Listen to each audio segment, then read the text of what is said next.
What if I told you that for 17 months, America was secretly run by a woman who had never been elected to anything? Or that we once banned trading onion futures forever because two guys cornered the entire onion market? Or that a 12-year-old's shiny doorstop accidentally started the California gold rush? American history is full of these hidden moments, the ones that don't make it into textbooks but somehow changed everything. We remember the big names and famous dates, but we forget the rebellious settlers who created their own country for 5 years, the teenage girl whose school walkout helped end segregation, and the socialite who basically invented investigative journalism by pretending to be insane. These aren't the stories you learned in school. They're weirder, more human, and often more important than the official version of history. They're about ordinary people who stumbled into extraordinary circumstances and accidentally shaped the world we live in today. So settle in, get comfortable, and prepare for a gentle journey through 25 hidden moments that prove history is far stranger and more fascinating than anyone ever taught you. Let's start with some very frustrated pioneers who decided to just make their own state. The state of Franklin's Rebellion. Welcome to the story of America's forgotten 14th state, a place that existed for exactly 5 years and managed to be both completely ridiculous and surprisingly important. You've probably never heard of the state of Franklin, which is a shame, because it's the perfect example of what happens when a group of settlers gets so fed up with government incompetence that they decide to just make their own country. Picture this. It's 1784, and the western settlers of North Carolina are having what you might call a very bad time. They're dealing with Cherokee raids, their state government is broke and basically ignoring them, and the Articles of Confederation, America's first attempt at federal government, is about as effective as a chocolate teapot. So these pioneers, in a move that would make modern libertarians weep with joy, declared their independence and named their new nation after Benjamin Franklin, presumably hoping that using his name would somehow make their rebellion seem more legitimate. The leader of this magnificent disaster was John Sevier, a man who had clearly read too many history books about successful revolutions and not nearly enough about unsuccessful ones. Sevier and his fellow Franklinites, yes, that's what they called themselves, drafted their own constitution, established courts, and even petitioned Congress for statehood. They were essentially playing government like it was a particularly elaborate game of pretend, except with real consequences and actual Cherokee warriors shooting at them. For 5 glorious, chaotic years, Franklin existed in that weird space between legitimate state and elaborate practical joke. They printed their own money, which was about as valuable as monopoly money, collected taxes in the form of whiskey and animal pelts, because apparently they were committed to the frontier aesthetic, and maintained a functioning government that somehow managed to govern absolutely nothing effectively. The whole experiment collapsed spectacularly in 1789, when North Carolina finally got its act together and reclaimed the territory. Sevier was briefly arrested for treason, which seems harsh considering that his rebellion was about as threatening as a strongly worded letter to the editor. The Cherokee, meanwhile, probably watched this entire soap opera unfold, with the kind of bewildered amusement you'd feel watching your neighbors have a loud argument about property lines while their house is on fire. But here's the thing about Franklin that makes it more than just a historical curiosity. It actually worked in the most backwards way possible. The rebellion was such an embarrassment to North Carolina that the state finally ceded the Western Territory to the federal government, which eventually became Tennessee. The whole debacle also highlighted just how completely useless the Articles of Confederation were at dealing with domestic disputes, providing yet another compelling argument for why America needed a proper constitution. Franklin's brief existence was like a stress test for early American federalism. It showed what would happen if states couldn't manage their territories and the federal government couldn't mediate disputes. The founding fathers looked at this mess and thought, well, that's definitely something we need to fix. which they proceeded to do at the Constitutional Convention just a few years later. So the next time someone tells you that the Constitution was written by brilliant men with perfect foresight, remember that part of their motivation came from watching a bunch of frontier settlers accidentally create a fake country because the real government was too incompetent to stop them. Sometimes the most important lessons in democracy come from watching it fail spectacularly in a place most people can't even find on a map. But speaking of places where people discovered things that changed American history in completely unexpected ways, North Carolina's Forgotten Gold Rush. Here's something that will make you reconsider everything you thought you knew about American gold rushes. The first significant gold discovery in the United States didn't happen in California in 1849. It happened in North Carolina in 1799, when a 12-year-old boy found what he thought was a shiny rock and accidentally kickstarted an industry that would reshape the entire continent. Conrad Reed was doing what 12-year-olds have done since the dawn of time, playing by a creek instead of doing whatever his parents wanted him to do, when he spotted a 17-pound nugget of gold just sitting in Little Meadow Creek in Cabarrus County. Now here's the beautiful part. Nobody in the Reed family had any idea what gold actually looked like. For 3 years, they used this 17-pound nugget as a doorstop. Imagine casually stepping over what would be worth roughly $300,000 today every time you entered your house. When Conrad's father, John Reed, finally took the shiny rock to a jeweler in Concord, the jeweler nearly had what we can only assume was a very dignified 18th century heart attack. The man offered Reed $12 for the nugget, which Reed accepted because he had no concept of gold prices, and $12 seemed like a reasonable amount for a doorstop. The jeweler, meanwhile, had just acquired a fortune for the price of a decent dinner. Word spread as word tends to do when someone discovers that the local creek is essentially paved with precious metal, and soon the North Carolina gold rush was in full swing. Between 1899 and 1848, North Carolina mines extracted over 2,500 ounces of gold, making it the leading gold-producing state in America for decades. The state was so rich in gold that the federal government established a mint in Charlotte in 1835 because shipping all that gold to Philadelphia was becoming logistically complicated. But here's where this forgotten gold rush becomes really important to American history. The techniques and expertise developed in North Carolina's mines directly fueled the California gold rush that everyone actually remembers. When gold was discovered at Sutter's Mill in 1848, guess who had the knowledge and equipment to actually extract it efficiently? North Carolina miners who packed up their hard-won expertise and headed west, bringing with them decades of practical mining knowledge that turned what could have been a small local discovery into a global phenomenon. The Charlotte Mint operated for 30 years, producing over $5 million in gold coins before the Civil War shut it down. These coins are so rare today that finding one is like discovering that your grandmother's attic contains an original Shakespeare manuscript. The Mint building still stands in Charlotte, now a museum where tourists can learn about the time their city was essentially the financial capital of American gold production. The North Carolina gold rush also did something that would become a pattern in American expansion.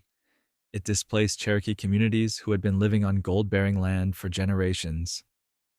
The discovery of gold added economic urgency to existing pressures for Cherokee removal, contributing to the conditions that would eventually lead to the Trail of Tears.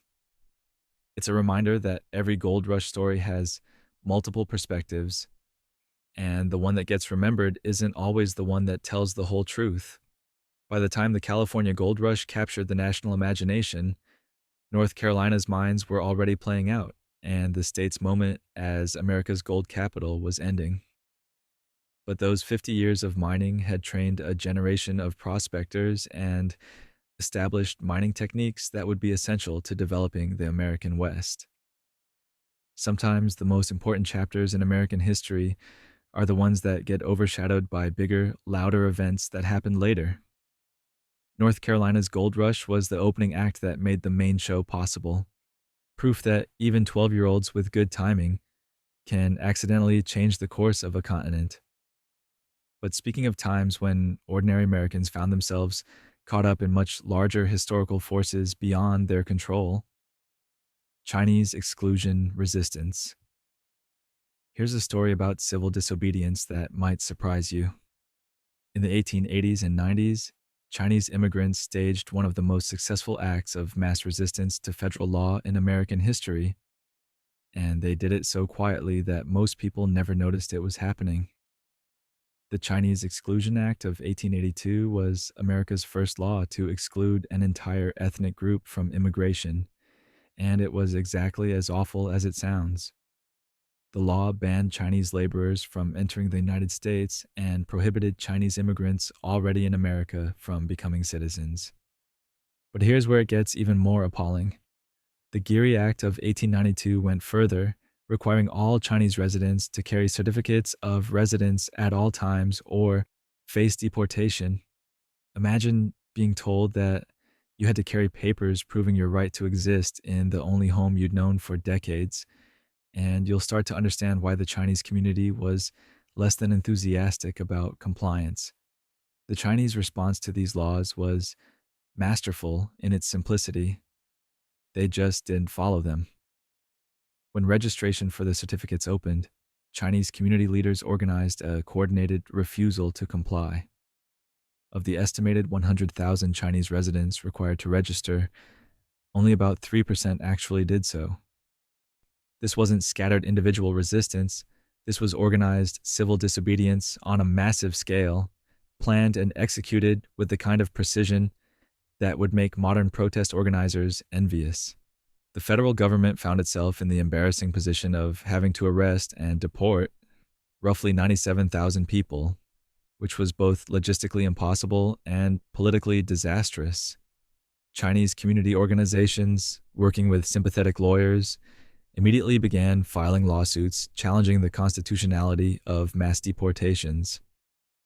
These cases worked their way through the courts while the government scrambled to figure out what to do with a law that was unenforceable, specifically because so many people refused to follow it.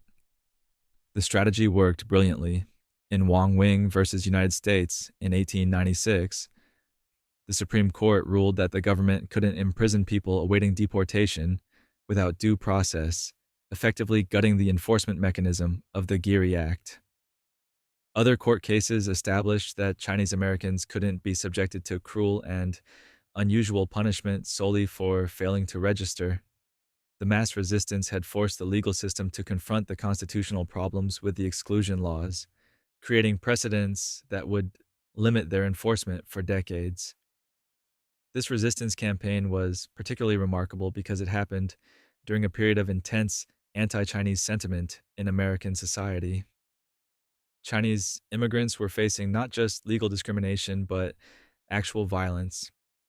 The Rock Springs Massacre of 1885 had killed 28 Chinese miners, and anti-Chinese riots were common throughout the West. Organizing mass civil disobedience under these conditions required extraordinary courage and community solidarity. The Chinese Exclusion Acts remained on the books until 1943, but the mass resistance of the 1890s had permanently weakened their enforcement. Chinese immigrants continued to enter the United States through various legal and extra-legal means, and Chinese American communities developed sophisticated networks for protecting undocumented residents. The techniques they pioneered, community organization, strategic legal challenges, and coordinated non-compliance, became a template for civil rights resistance that would influence movements for generations. What makes this story even more remarkable is how completely it disappeared from mainstream historical memory. While other civil rights campaigns were celebrated and remembered, the Chinese resistance to exclusion was largely forgotten, probably because it challenged comfortable narratives about American immigration history.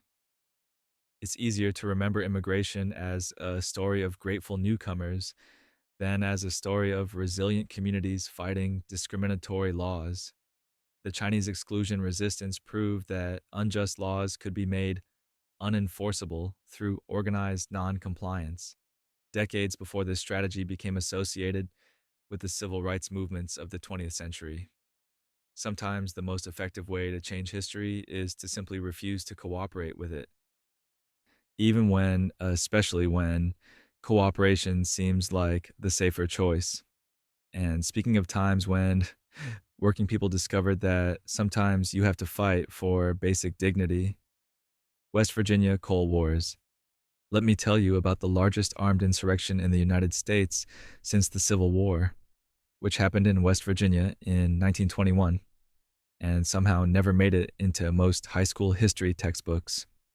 This is the story of the Battle of Blair Mountain, where 10,000 coal miners with rifles took on 3,000 law enforcement officers and private security guards in a conflict that lasted 5 days and ended only when the federal government sent in the army with bombing planes. The trouble started in Matewan, West Virginia, a company town where the Stone Mountain Coal Company controlled everything: the houses, the stores, the local government, and the lives of everyone who worked in the mines. When miners tried to organize with the United Mine Workers, the company responded by evicting union families from company housing and bringing in private detectives from the Baldwin-Felts Agency, who were essentially professional thugs with badges. On May 19, 1920, a group of these detectives arrived in Matewan to evict more union families. They were met by the town's police chief, Sid Hatfield. Yes, one of those Hatfields from the famous feud, who told them they had no authority to evict anyone.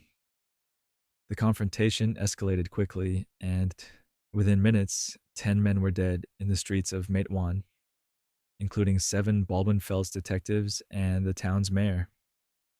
The Matewan Massacre, as it became known, was just the beginning. Sid Hatfield became a folk hero to the miners, a symbol of resistance against company oppression. But on August 1st, 1921, as Hatfield walked up the courthouse steps in Welch, West Virginia, to face trial for the Matewan killings, Baldwin-Felts agents gunned him down in broad daylight. His murder was the spark that ignited the powder keg of miner resentment that had been building for decades. Within days, thousands of miners began gathering in the hills around Charleston, armed with hunting rifles and whatever weapons they could find. They wore red bandanas around their necks, which is where we get the term redneck, originally a badge of working-class solidarity, not the insult it later became. Their goal was to march to Logan County and organize the miners there, but their path was blocked by Logan County Sheriff Don Chaffin and his army of deputies and company guards. The confrontation at Blair Mountain lasted from August 25th to September 2nd, 1921. Miners dug trenches and established defensive positions along the ridges, while Chaffin's forces set up machine gun nests and brought in airplanes to drop makeshift bombs on miner positions. It was essentially a small war fought with World War I tactics and equipment, complete with aerial bombardment and chemical weapons. The fighting ended only when President Warren Harding sent federal troops to restore order. The miners, faced with the choice of fighting the U.S. Army or surrendering, laid down their arms. Nearly 1,000 miners were arrested, and dozens were tried for treason against the state of West Virginia. Most were eventually acquitted by sympathetic local juries, but the immediate effect of the coal wars was to crush union organizing in West Virginia for more than a decade. But the long-term effects were more complex. The coal wars demonstrated that American workers were willing to take up arms for basic labor rights, which terrified both corporate leaders and government officials. When the New Deal came along in the 1930s, the memory of Blair Mountain helped convince policymakers that it was better to legalize collective bargaining than risk another armed insurrection. The Wagner Act of 1935, which guaranteed workers' right to organize, was partly a response to the lesson that denying those rights could lead to actual warfare. The Battle of Blair Mountain also showed that company towns and private police forces were fundamentally incompatible with democratic society. The coal wars helped discredit the system of corporate feudalism that had dominated Appalachian mining communities, paving the way for federal labor protections that would improve conditions for millions of workers. Today, Blair Mountain is mostly forgotten outside of West Virginia, which is remarkable considering it was the largest labor uprising in American history. Sometimes the most important battles are the ones that get erased from official memory, as if acknowledging them would require uncomfortable questions about whose side the government was really on.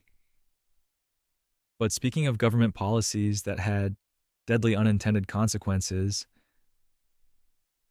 Prohibition's poison booze. Here's a story that perfectly captures the spectacular moral blindness of good intentions gone wrong. During Prohibition, the federal government deliberately poisoned industrial alcohol to prevent people from drinking it, and then acted surprised when thousands of Americans died from consuming toxic bootleg liquor. It's like if the government decided to stop people from jaywalking by putting landmines in crosswalks, then expressed shock when pedestrians started exploding. The problem started almost immediately after the 18th Amendment took effect in 1920. Americans, displaying the kind of creative problem solving that would eventually put a man on the moon, figured out that they could drink denatured industrial alcohol if they redistilled it to remove the toxic additives.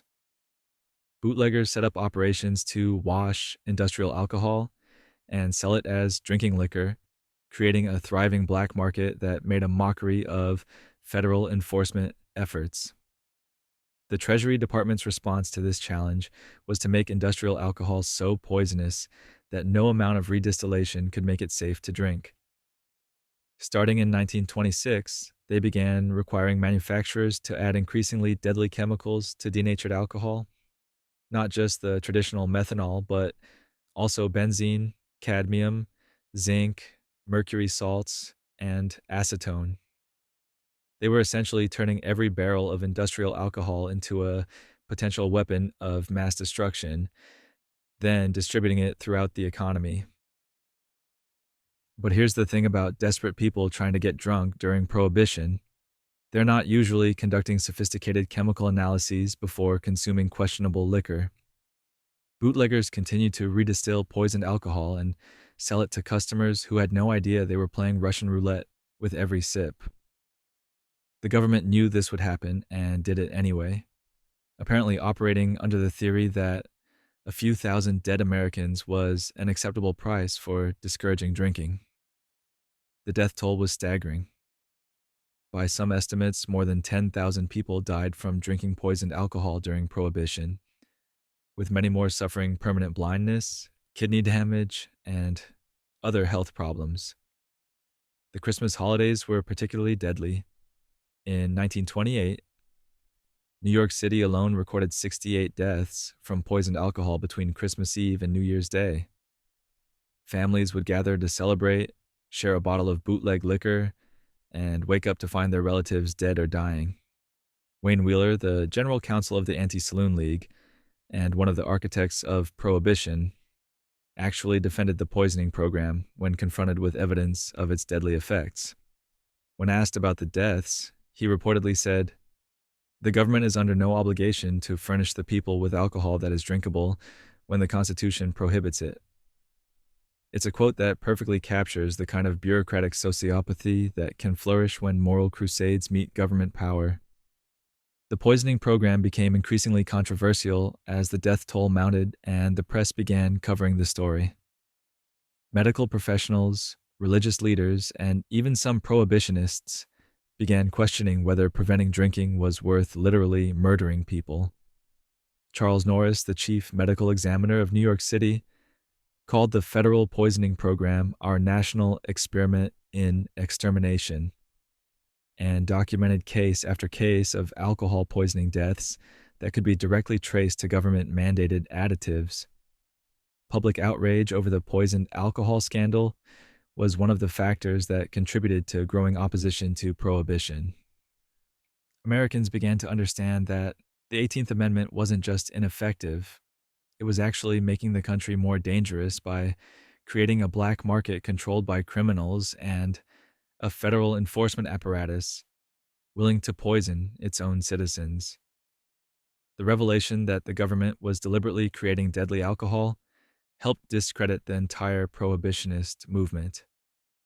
By the time Prohibition was repealed in 1933, the poisoning program had become a national scandal that highlighted the moral bankruptcy of using criminal law to regulate personal behavior. The episode provided a powerful argument for treating addiction as a public health issue rather than a criminal justice problem, though it would take decades for that lesson to be fully absorbed by American policymakers. The poisoned alcohol scandal remains relevant today as America continues to grapple with drug prohibition policies that prioritize punishment over public health. Sometimes the most dangerous thing about illegal drugs isn't the drugs themselves, it's the illegal part that makes them unpredictable and deadly. The ghosts of those 10,000 Americans who died from government poisoned alcohol should haunt every conversation about prohibition policy. A reminder that good intentions can kill just as efficiently as malicious ones. Edith Wilson's Stewardship. Sometimes the most powerful person in America isn't the one you'd expect. In 1919, that person was Edith Bowling Galt Wilson, a widow who had married President Woodrow Wilson just 2 years earlier and suddenly found herself running the country because her husband had suffered a massive stroke and everyone decided to just not mention it to the American people. On October 2nd, 1919, President Wilson collapsed in the White House after months of exhausting travel to promote the League of Nations. The stroke left him partially paralyzed and severely impaired. But instead of invoking any sort of succession protocol, because none really existed yet, his wife and doctor decided to essentially stage the longest-running political cover-up in American history. For 17 months, Edith Wilson controlled access to the president, filtered all documents that reached his desk, and made decisions that she claimed represented his wishes, but were essentially her own judgments about what needed to happen. The arrangement was both ingenious and terrifying. Edith would bring papers to Woodrow's bedside, discuss them with him during his lucid moments, and then emerge to tell cabinet members and congressional leaders what the president had decided. She fired officials who asked too many questions about Wilson's condition, refused to allow most people to meet with him directly, and maintained the fiction that he was simply recovering from exhaustion while slowly resuming his duties. During this period, America was dealing with the aftermath of World War I, massive labor strikes, the Red Scare, and the beginning of Prohibition. Major policy decisions were being made by a woman who had never held elected office, had no constitutional authority, and was operating entirely outside any legal framework for presidential succession. Edith Wilson was essentially the first female president of the United States, except she had to pretend to be a secretary taking dictation from an incapacitated man. The secrecy was remarkably effective. Most Americans had no idea how seriously ill their president was, and even many government officials were kept in the dark about the extent of Wilson's disability. When foreign diplomats asked to meet with the president, Edith would arrange carefully choreographed encounters where Wilson would be propped up in bed, coached on what to say, and presented for just long enough to maintain the illusion that he was in charge. The consequences of this deception were significant. The United States never joined the League of Nations, partly because Wilson was too incapacitated to effectively lobby for it, and Edith lacked the political skills to build congressional support. Important domestic policies were delayed or abandoned because the administration couldn't function normally with an absent president and a first lady who was making things up as she went along. Edith Wilson's 17 months as de facto president highlighted the dangerous ambiguity in the Constitution about presidential disability. The 25th Amendment, passed in 1967, created formal procedures for transferring power when a president becomes incapacitated, procedures that might have prevented the Wilson administration's constitutional crisis if they had existed 50 years earlier. The Wilson presidency also established important precedents for the informal power of first ladies, showing that presidential spouses could wield enormous influence when circumstances allowed. Edith's stewardship was unprecedented and probably unconstitutional, but it worked well enough that the country survived until Wilson left office. But speaking of times when government officials made decisions that seemed completely reasonable until they created unexpected problems. The onion futures scandal. Here's a story that proves Congress can ban literally anything if it gets angry enough. In 1958, lawmakers made it illegal to trade onion futures contracts, and that ban remains in effect today, making onions the only agricultural commodity in America that you cannot legally bet on. The story of how we got to this point involves market manipulation, congressional outrage, and enough onions to make an entire nation cry. The trouble started with Vince Kasuga and Sam Siegel, two traders who looked at the commodities market in the 1950s and thought, you know what this needs? A good old-fashioned market corner. Kasuga was an onion farmer from New York who understood the seasonal nature of onion production, while Siegel was a Chicago trader who understood how to manipulate commodity prices. Together, they formed a partnership that would become legendary for all the wrong reasons. Their scheme was elegantly simple. Buy up massive quantities of onion futures contracts when prices were low, then physically purchase enough actual onions to control the supply. By the winter of 1955, Kasuga and Siegel had cornered nearly the entire onion market, owning both the majority of onion futures contracts and enormous warehouses full of actual onions. They had essentially created a monopoly on America's onion supply, which gave them the power to manipulate prices however they wanted. But here's where the plan got diabolically clever. Instead of keeping prices high to maximize their profits, Kasuga and Siegel decided to crash the market. They began flooding Chicago with cheap onions, driving prices so low that onions were selling for less than the cost of the bags they came in. At one point, onions were literally being given away because they were worthless, while the futures contracts became incredibly valuable as short sellers tried to cover their positions. The manipulation worked perfectly. Kasuga and Siegel made enormous profits by betting against the onion market they had artificially crashed, while other traders lost millions trying to figure out why onion prices had suddenly collapsed.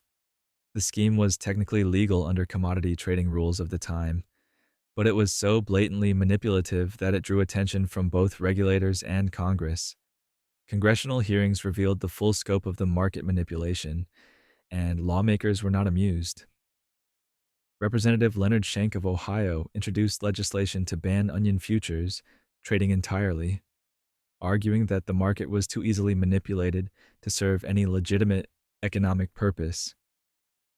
The bill passed with overwhelming support in 1958, making onions the first and only agricultural commodity specifically banned from futures trading. The Onion Futures Act had unintended consequences that continue today. Without a futures market, onion prices became much more volatile, not less. Farmers and food processors lost the ability to hedge against price swings, making onion production riskier for everyone involved. Studies have shown that onion prices are actually more unstable now than they were before the futures ban, proving that sometimes congressional solutions can make problems worse rather than better. The onion ban also established an important precedent for commodity market regulation.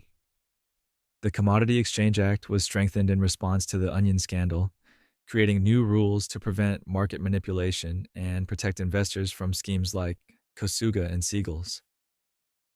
These regulations helped stabilize other agricultural futures markets and provided a framework for modern commodity trading oversight. Today, you can trade futures contracts on everything from wheat to weather, but onions remain forever banned by a law passed in response to one spectacular scam. It's a reminder that financial regulations often emerge from specific scandals rather than comprehensive planning, and sometimes those regulations outlast their original justification by decades. And speaking of people who operated in the shadows to achieve remarkable things, Virginia Hall's shadow. Or let me tell you about Virginia Hall, a woman who was so good at being a spy that the Nazis called her the most dangerous of all Allied spies. and put a bounty on her head, even though they didn't know her real name. Hall spent 3 years in occupied France organizing resistance networks, sabotaging German operations, and generally making life miserable for anyone wearing a swastika, all while walking on a wooden leg she nicknamed Cuthbert. Hall lost her left leg in a hunting accident in Turkey in 1933, which might have ended most people's dreams of becoming an international spy. But Hall was not most people. When World War II began, she was working as a State Department clerk in Europe, frustrated by America's neutrality and determined to fight fascism by any means necessary. When Germany invaded France in 1940, Hall made her way to London and volunteered for the Special Operations Executive, Britain's spy agency.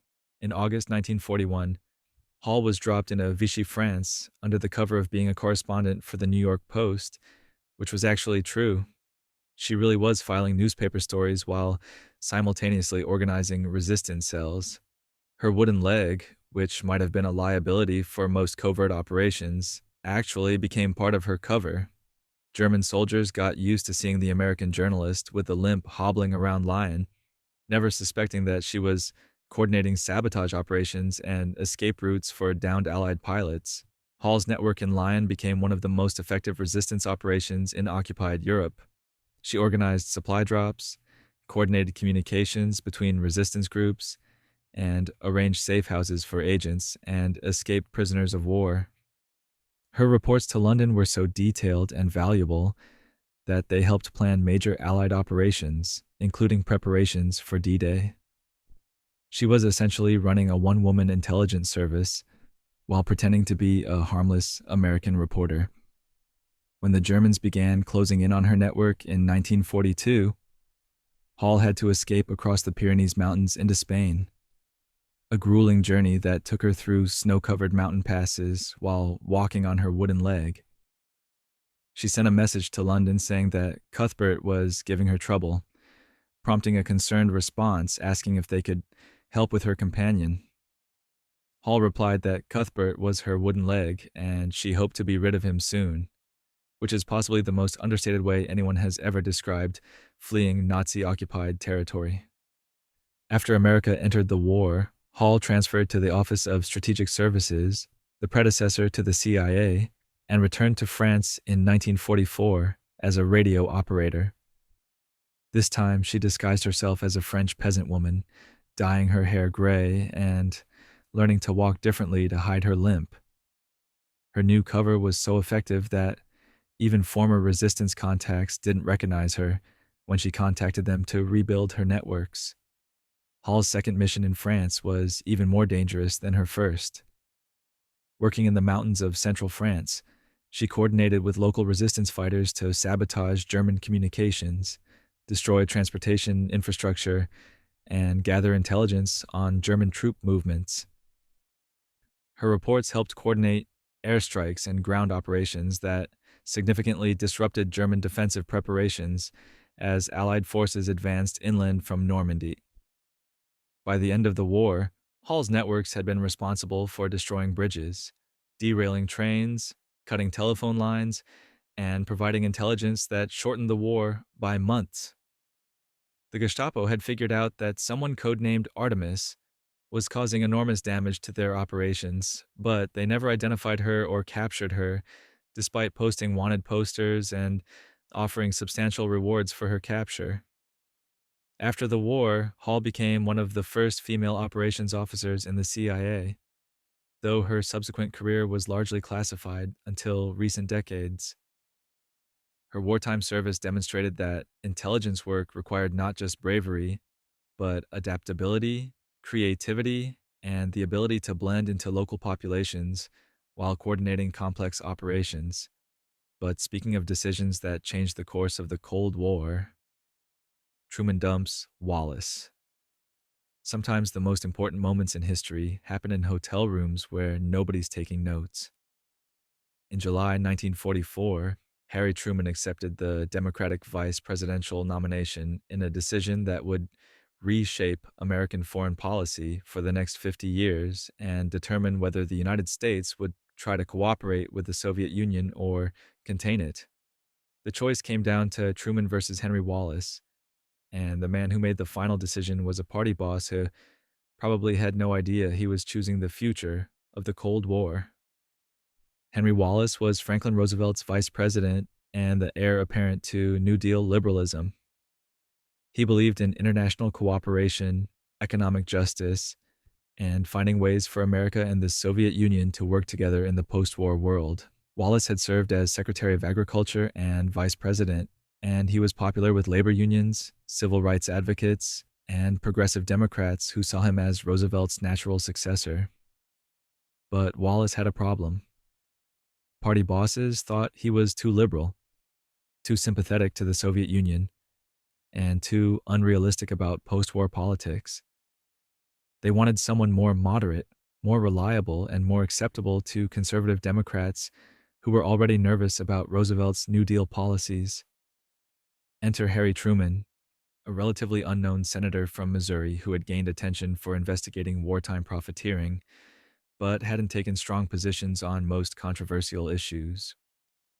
The decision was made at the Democratic National Convention in Chicago, in what was essentially a smoke-filled room negotiation between Roosevelt and party chairman Robert Hannegan. Roosevelt was exhausted, in poor health, and probably didn't fully grasp how important this choice would be. When Hannegan pressed him to choose between Wallace and Truman, Roosevelt reportedly scrawled a note saying he would be happy to run with either man. But the party bosses made sure Truman got the nomination. The consequences of dumping Wallace became clear less than a year later when Roosevelt died and Truman became president. Where Wallace might have sought accommodation with Stalin and tried to extend New Deal policies internationally, Truman adopted a confrontational approach that led to the Truman Doctrine, the Marshall Plan, and the Cold War strategy of containment. Instead of trying to work with the Soviet Union, America committed to opposing Soviet expansion wherever it occurred. Wallace didn't disappear quietly. As Secretary of Commerce under Truman, he continued advocating for cooperation with the Soviet Union and criticized Truman's increasingly hostile approach to Stalin.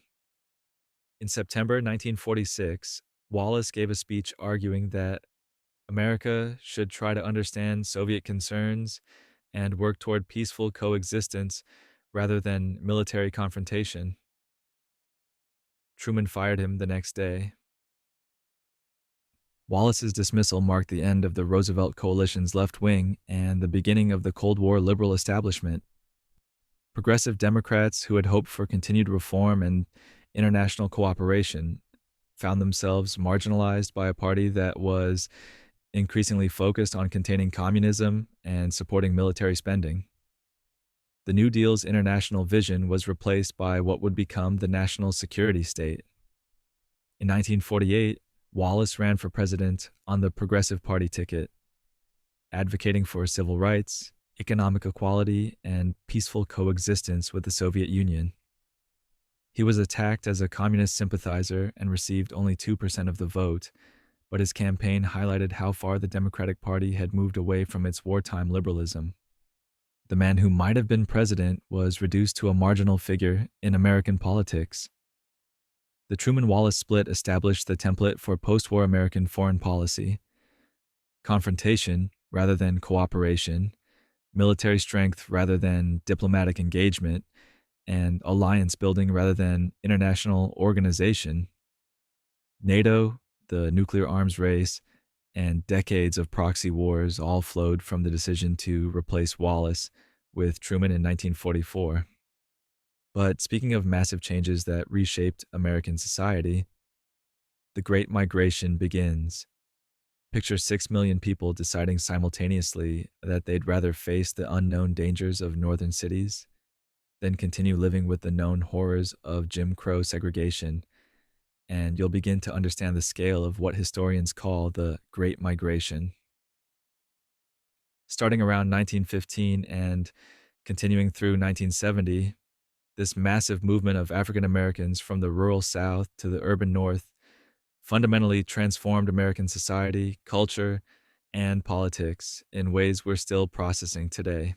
The migration began during World War I, when northern factories desperately needed workers to replace the European immigrants who had stopped coming due to the war. Steel mills in Pittsburgh, automobile plants in Detroit, and meatpacking houses in Chicago began recruiting African American workers from the South, offering wages that were often double what they could earn as sharecroppers or domestic workers. For the first time since Reconstruction, there were real economic opportunities for Black Americans outside the South. But the Great Migration wasn't just about economics, it was about escape. African Americans were fleeing a system of legal segregation enforced by violence, where lynching was common, voting was impossible, and basic human dignity was denied as a matter of law and custom. The North wasn't perfect. There was plenty of racism and discrimination there too. But at least Black children could attend public schools, families could vote, and people could walk down the street without stepping off the sidewalk for white pedestrians. The migration gained momentum after each surge of racial violence in the South. The East St. Louis race riot of 1917, where white mobs killed dozens of African Americans, sent thousands more families northward. The Red Summer of 1919, when racial violence erupted in cities across the country, convinced many Black families that they needed to get as far from the South as possible. Each act of violence became an advertisement for the North, proof that staying meant accepting the possibility of murder. The cultural impact of the Great Migration was immediate and profound. Harlem became the capital of Black America, a place where African American intellectuals, artists, and entrepreneurs could create new forms of culture without constantly looking over their shoulders for white approval. The Harlem Renaissance, with its explosion of literature, music, and art, was directly enabled by the concentration of talented Black Americans who had migrated north seeking better opportunities. Jazz music followed the migration routes from New Orleans to Chicago to New York, evolving and adapting as it encountered new audiences and influences. The blues traveled from the Mississippi Delta to Detroit and Chicago, where it would eventually give birth to rock and roll. African American churches established new congregations in northern cities, creating social networks that helped new migrants find jobs and housing while maintaining connections to Southern traditions. The political consequences were equally significant. For the first time since Reconstruction, large numbers of African Americans could vote and participate in politics. Black voters became an important constituency in northern cities, electing the first African American congressman since the end of Reconstruction and building political organizations that would become crucial to the civil rights movement. The migration created the demographic foundation for the political power that would make possible the legislative victories of the 1960s. The Great Migration also transformed northern cities in ways that created new forms of segregation and conflict. As Black populations grew, white residents fled to suburbs, creating the pattern of urban decay and suburban prosperity that would characterize American cities for decades. Housing discrimination concentrated African American families in overcrowded neighborhoods with poor schools and limited services, creating the urban ghettos that persist today. By 1970, the Great Migration had redistributed America's Black population from overwhelmingly rural and southern to largely urban and national. Cities like Detroit, Chicago, and Cleveland had become majority Black, while the South had lost millions of people who had been essential to its economy and culture. The migration had essentially reversed the geographic distribution of African Americans that had existed since slavery, creating new opportunities and new challenges that continue to shape American society. The Great Migration proved that millions of ordinary people could vote with their feet against injustice, transforming themselves and their country in the process. Sometimes the most powerful social movements aren't organized by leaders or planned by activists. They're just the accumulated decisions of individuals who refuse to accept the circumstances they've been given. Triangle shirtwaist. Fire. Sometimes a single tragedy can illuminate an entire system's failures, with such brutal clarity that society has no choice but to change. The Triangle Shirtwaist Factory fire of March the 25th, 1911, was one of those moments. A disaster so preventable, so obviously the result of corporate negligence, that it forced America to confront the deadly consequences of prioritizing profits over worker safety. The Triangle Shirtwaist Factory occupied the top 3 floors of the Ash Building in New York City's Greenwich Village, employing about 600 workers, mostly young immigrant women, who earned between $7 and $12 per week sewing women's blouses. The factory was what we'd now recognize as a sweatshop. Cramped, poorly ventilated, with workers packed so tightly together that they could barely move between their sewing machines. On that Saturday afternoon, a fire started on the 8th floor, probably from a cigarette or a spark from one of the machines. Under normal circumstances, it should have been a minor incident easily contained by the building's fire safety systems. But the Triangle factory didn't have normal circumstances. It had locked exit doors, inadequate fire escapes, and no sprinkler system. The owners, Max Blank and Isaac Harris, had locked the doors to prevent workers from taking breaks or stealing fabric, essentially trapping their employees in a fire trap 9 floors above the street. Within minutes, the fire had spread through the 8th and 9th floors. Workers on the 10th floor were warned by telephone and mostly escaped, but the women on the 8th and 9th floors had nowhere to go.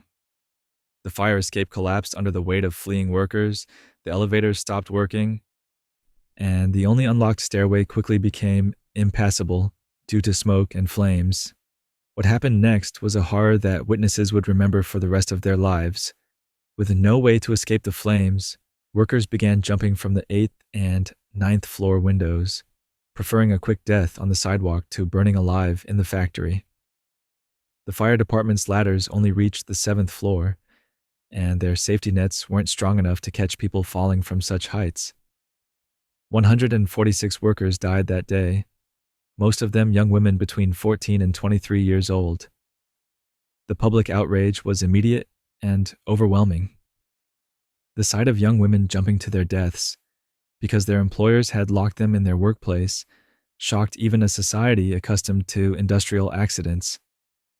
The owners, Blank and Harris, were charged with manslaughter but acquitted when their lawyers successfully argued that they didn't know the doors were locked.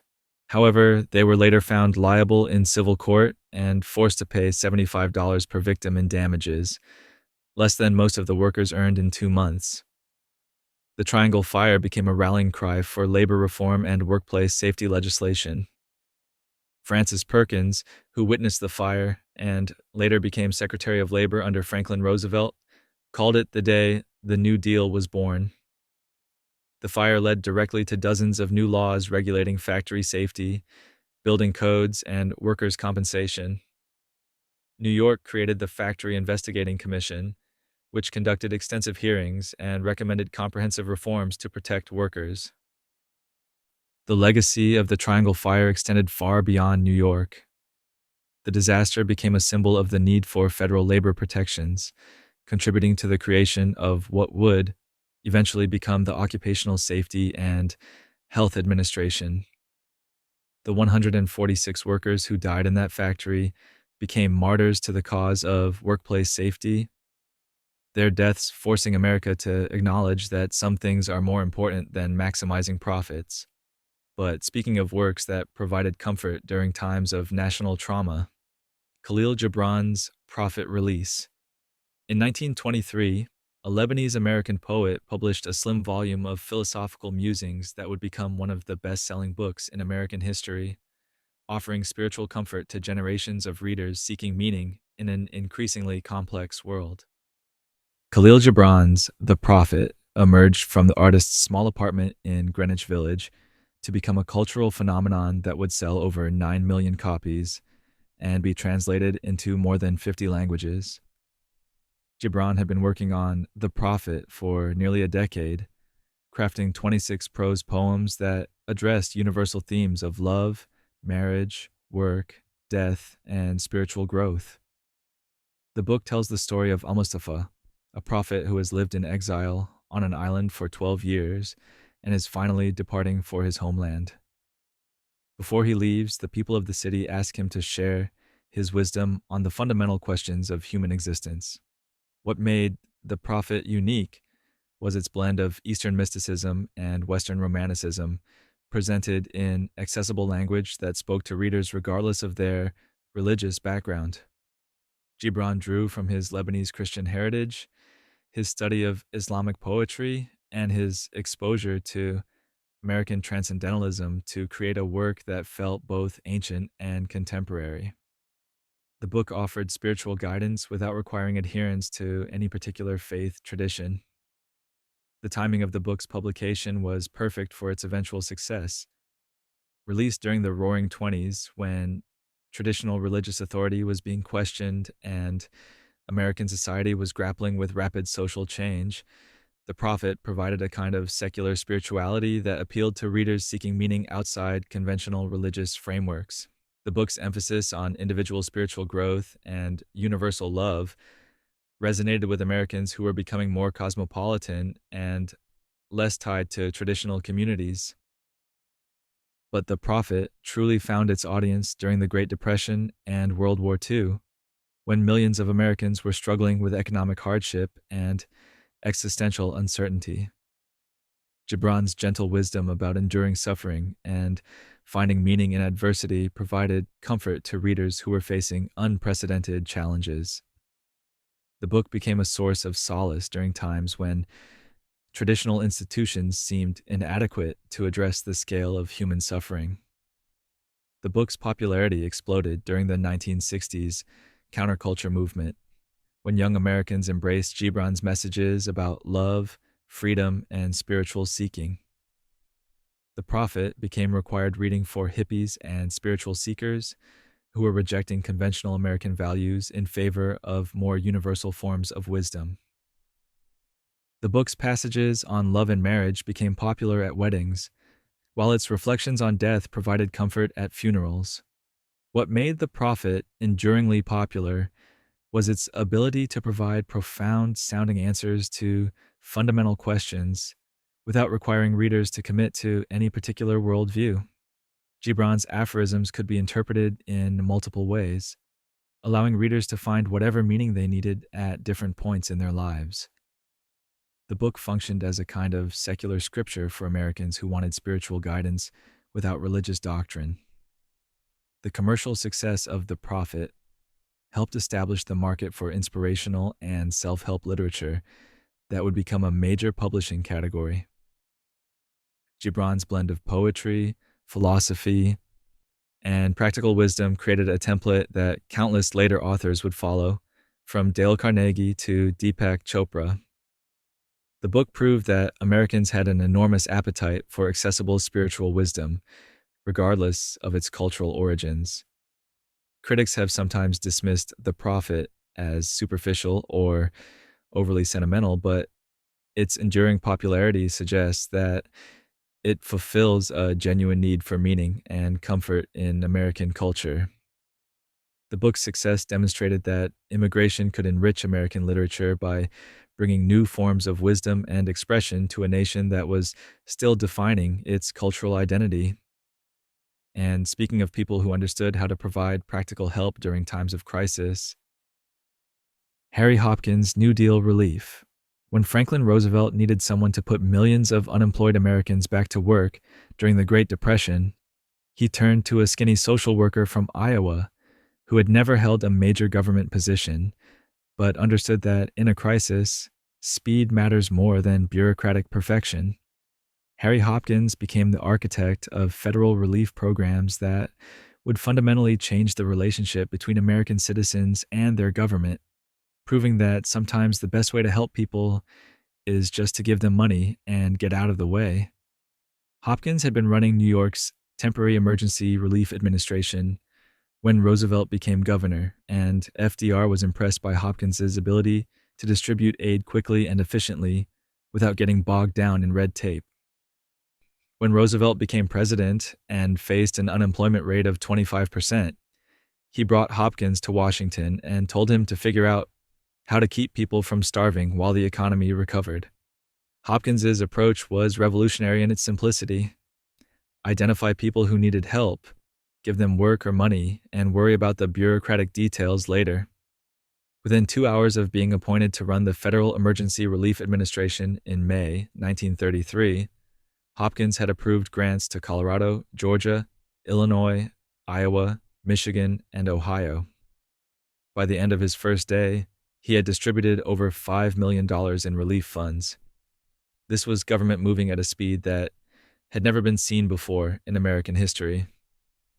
The Civil Works Administration, which Hopkins created in 1933, put over 4 million people to work in just 2 months.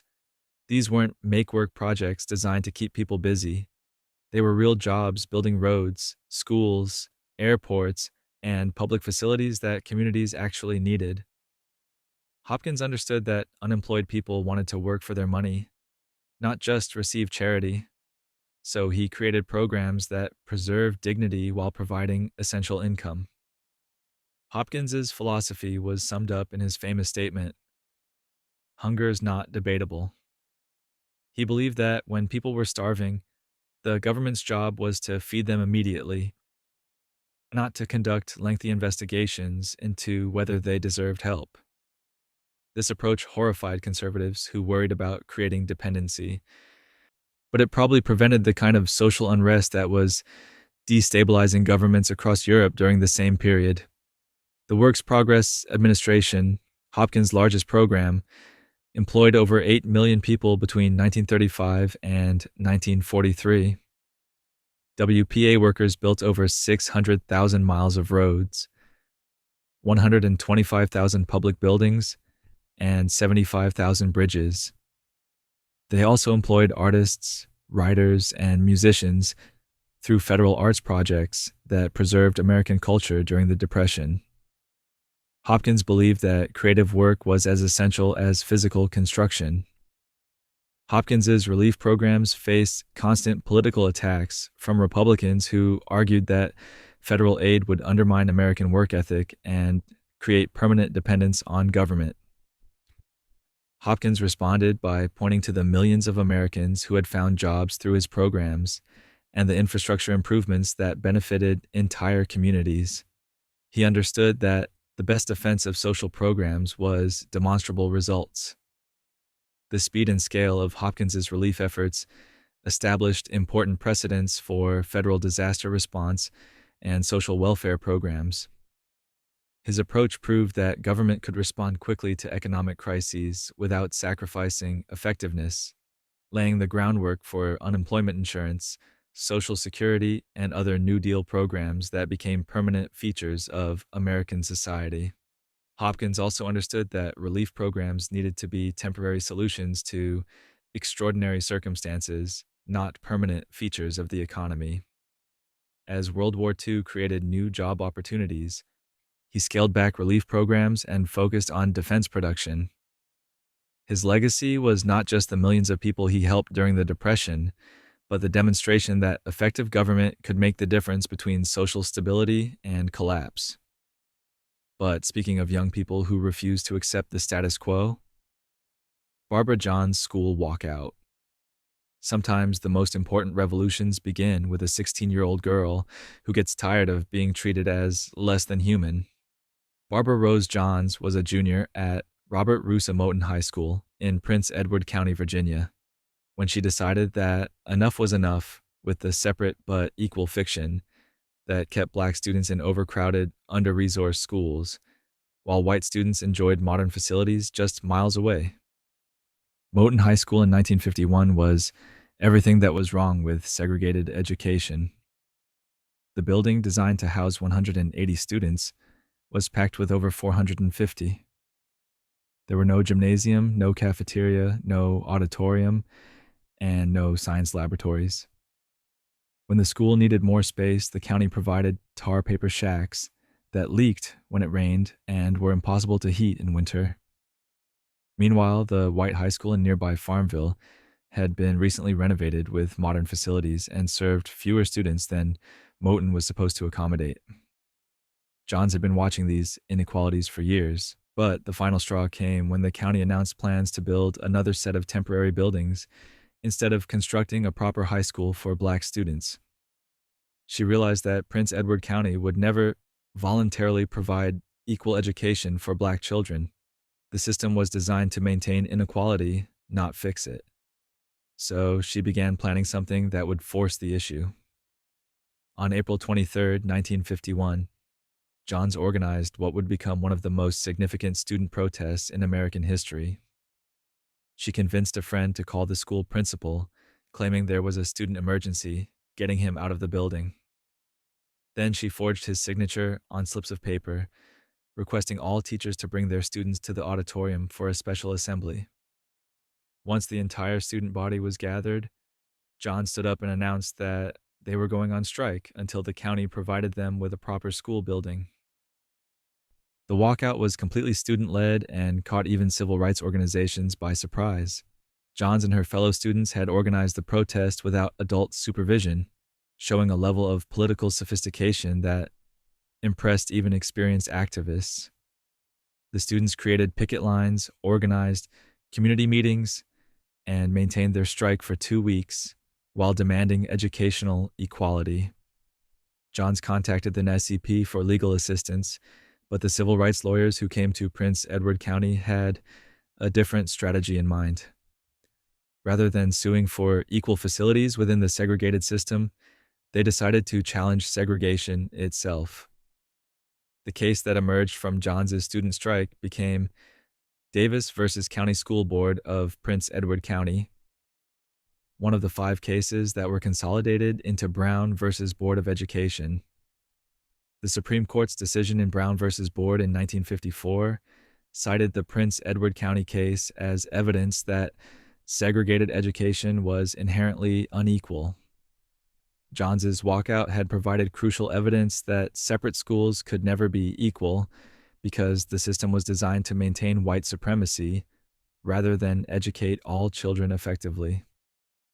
Her teenage protest had helped topple the legal foundation of segregated education. Unfortunately, Johns paid a personal price for her activism. After the walkout, she received death threats and was sent to live with relatives in Alabama for her safety. She never graduated from Moton High School, though she later earned her GED and went on to become a librarian and civil rights activist. Her courage had changed American history, but it had also made her a target for people who opposed that change. The Prince Edward County case also revealed the lengths to which some communities would go to resist integration. Rather than comply with the Brown decision, the county closed all public schools for 5 years, from 1959 to 1964, leaving thousands of children without education, rather than allowing black and white students to attend school together. Johns' victory in the Supreme Court was just the beginning of a much longer struggle for educational equality. But speaking of scientific developments that would transform women's lives, birth control pill approval on May 9, 1960. The Food and Drug Administration approved a small white tablet that would fundamentally reshape American society, family life, and women's economic opportunities.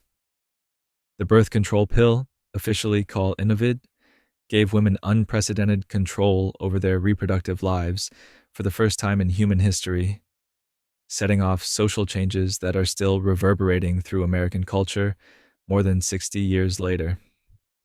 The development of the pill was the result of an unlikely collaboration between Margaret Sanger, the birth control activist who had been fighting for reproductive rights since the 1920s, and Catherine McCormick, a wealthy widow who provided the funding for contraceptive research.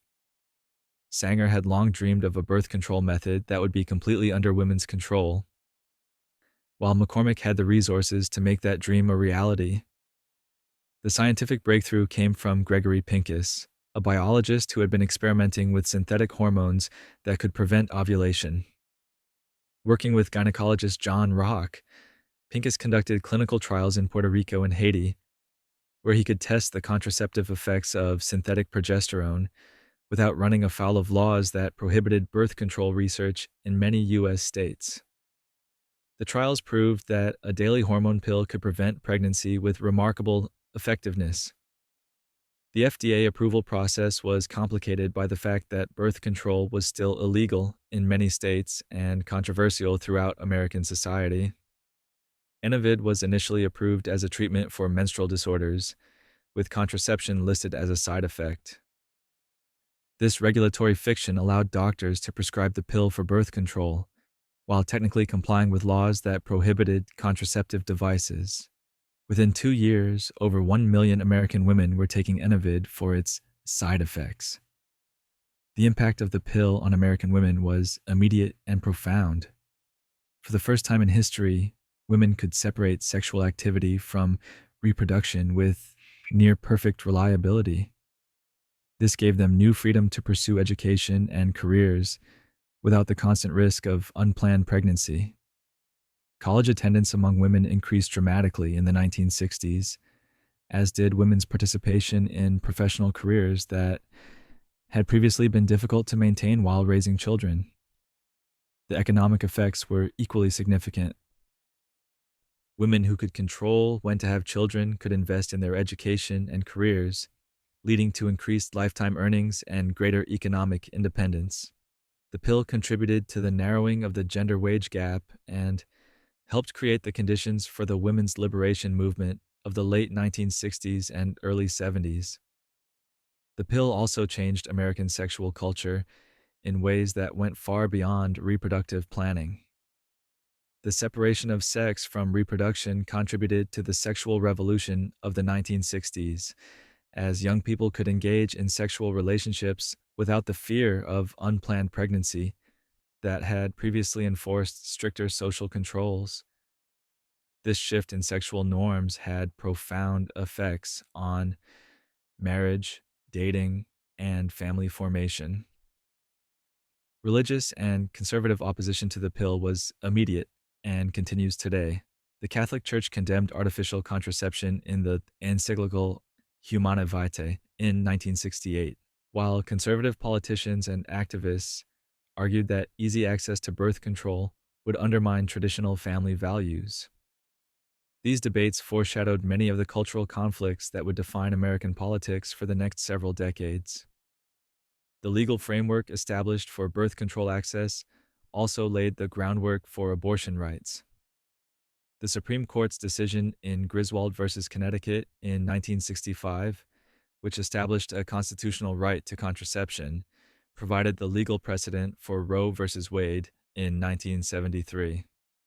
The pill had created a constituency of women who expected to control their reproductive lives, making abortion rights a logical extension of contraceptive freedom. Today, over 60% of American women of reproductive age use some form of hormonal contraception, making the pill one of the most widely used medications in history. Its development represents one of the most successful collaborations between feminist activism, scientific research, and pharmaceutical development, proving that sometimes the right combination of advocacy and innovation can change society in fundamental ways.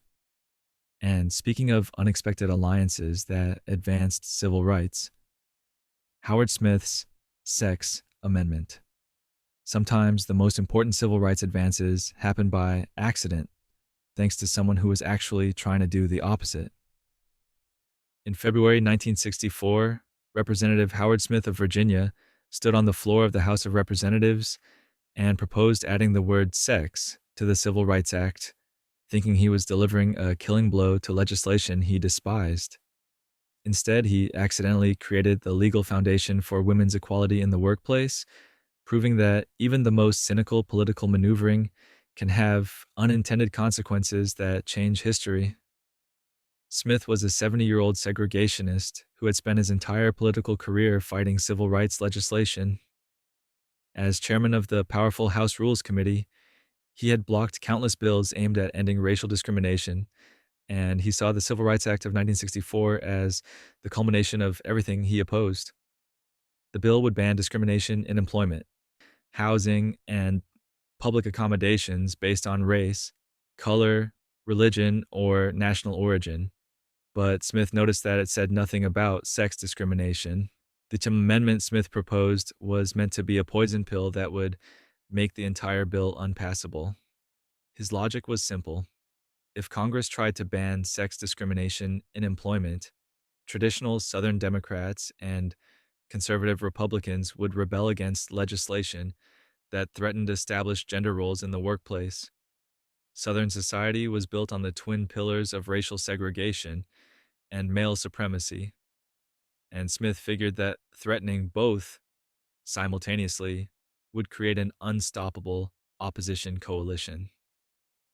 Smith's amendment received support from an unexpected source: the small but determined group of women in Congress who had been fighting for equal rights legislation for decades. Representatives Martha Griffiths of Michigan and Catherine May of Washington immediately recognized the opportunity and began lobbying their colleagues to support the amendment. They knew this might be their only chance to get federal employment discrimination protection for women, even if it came from someone who was trying to sabotage civil rights. The debate that followed was remarkable for its mixture of genuine civil rights advocacy and patronizing sexism. Male representatives stood up to argue that women were too delicate for certain jobs, that employment discrimination was necessary to protect the family, and that mixing the sexes in the workplace would lead to moral chaos. Female representatives responded with examples of discrimination they had personally experienced and statistics showing that women were already working in nearly every industry. Smith's strategy backfired spectacularly. Rather than killing the Civil Rights Act, his amendment strengthened it by creating a broader coalition of supporters.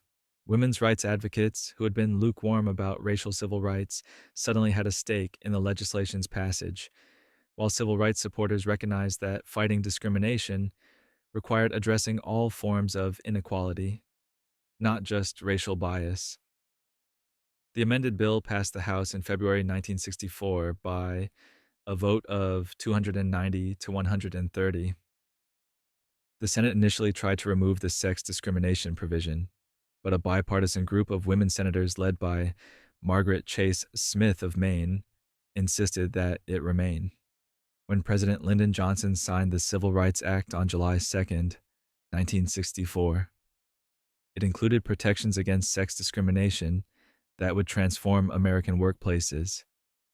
The Equal Employment Opportunity Commission, created to enforce the new law, initially treated sex discrimination complaints as less serious than racial discrimination cases. But women's rights advocates used the legal framework that Smith had accidentally created to challenge employment practices that had excluded women from entire professions. Within a decade, the sex discrimination provision had opened careers in law, medicine, business, and academia to women who had previously been barred from advancement. The unintended consequences of Smith's amendment continue to shape American society today. Title VII of the Civil Rights Act became the foundation for sexual harassment law, pregnancy discrimination protections, and LGBTQ workplace rights. What began as a cynical attempt to preserve segregation became one of the most powerful tools for advancing equality in American history. But speaking of health crises that caught the government completely unprepared, First AIDS Report on June 5th, 1981, the Centers for Disease Control published a brief report in their weekly bulletin about 5 cases of unusual pneumonia in previously healthy gay men in Los Angeles. The report was just over 600 words long, buried in a publication that most Americans had never heard of, but it marked the beginning of a health crisis that would kill more than 700,000 Americans and fundamentally change how the nation approaches public health, sexuality, and social justice. Dr. Michael Gottlieb, an immunologist at UCLA, had been puzzling over these cases for months. 5 young men had developed pneumocystis carinii pneumonia, an infection that normally occurred only in people with severely compromised immune systems. But these patients had no known risk factors. They were young, otherwise healthy, and had no history of immune disorders. The only thing they had in common was that they were all gay men who were sexually active in West Hollywood.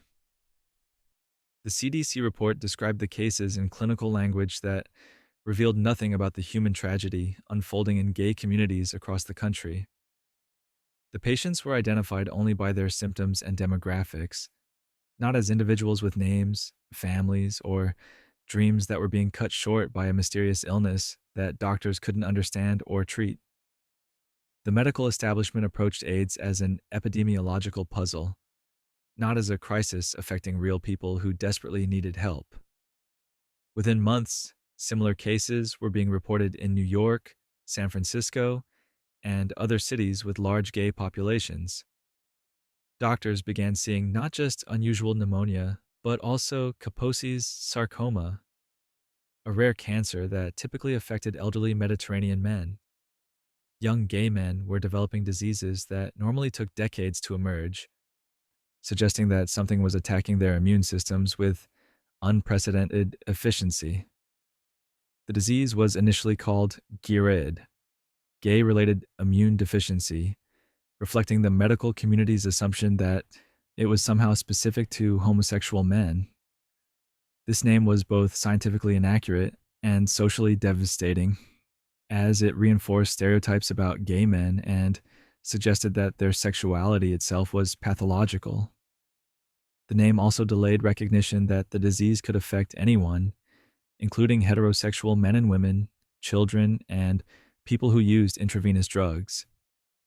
The Reagan administration's response to the emerging crisis was characterized by silence and indifference. President Reagan didn't publicly acknowledge AIDS until 1985, 4 years after the first CDC report, and long after thousands of Americans had died from the disease. The administration's budget requests for AIDS research were consistently inadequate, reflecting a political calculation that the disease primarily affected populations that weren't considered politically important. The silence from political leaders forced gay communities to organize their own response to the crisis.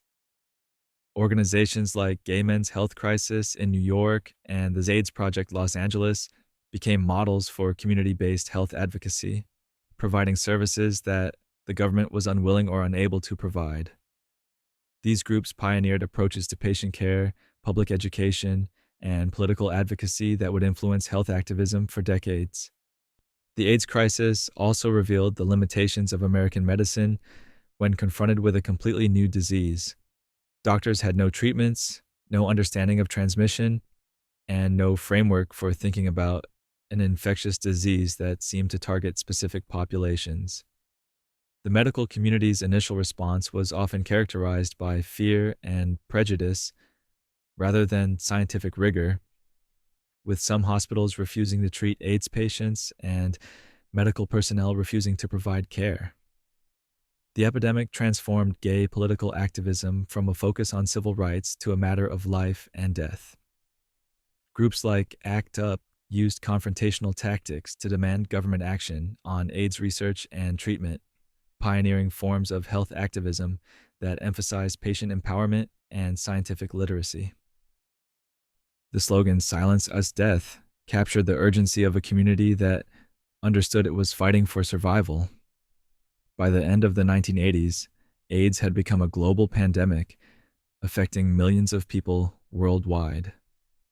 The crisis had revealed deep inequalities in healthcare access and highlighted the ways that social stigma could interfere with effective public health responses. But speaking of international crises that reshaped American politics, Tehran embassy siege. On November 4th, 1979, a group of Iranian students climbed the walls of the U.S. Embassy in Tehran, took 66 Americans hostage, and accidentally handed the presidency to Ronald Reagan while creating the template for modern Middle Eastern anti-American sentiment. The 444-day crisis that followed would transform American foreign policy, destroy Jimmy Carter's presidency, and establish the Islamic Republic of Iran as America's most persistent regional adversary. The embassy takeover was initially supposed to be a brief symbolic protest against American support for the recently deposed Shah of Iran. The students, who called themselves Students Following the Imam's Line, planned to occupy the embassy for a few hours to demonstrate against the Carter administration's decision to allow the Shah to enter the United States for medical treatment. They had no idea they were about to create the longest hostage crisis in American diplomatic history. But the protest quickly spiraled beyond anyone's control. Iranian revolutionary leader Ayatollah Khomeini, who initially had no involvement in planning the embassy seizure, decided to support the students when he realized how much domestic political capital he could gain from confronting the United States. The Great Satan rhetoric that would characterize Iranian-American relations for the next 4 decades emerged from Khomeini's calculation that anti-American sentiment could unify his fractured revolutionary coalition. The hostage crisis played out nightly on American television, with CBS anchor Walter Cronkite ending each newscast by announcing how many days the Americans had been held captive. The images of blindfolded embassy personnel being paraded before crowds of chanting protesters became seared into American consciousness, creating a sense of national humiliation that would influence foreign policy decisions for generations. President Carter's response to the crisis revealed both his strengths and weaknesses as a leader. He imposed economic sanctions on Iran, froze Iranian assets in American banks, and pursued diplomatic solutions through multiple channels.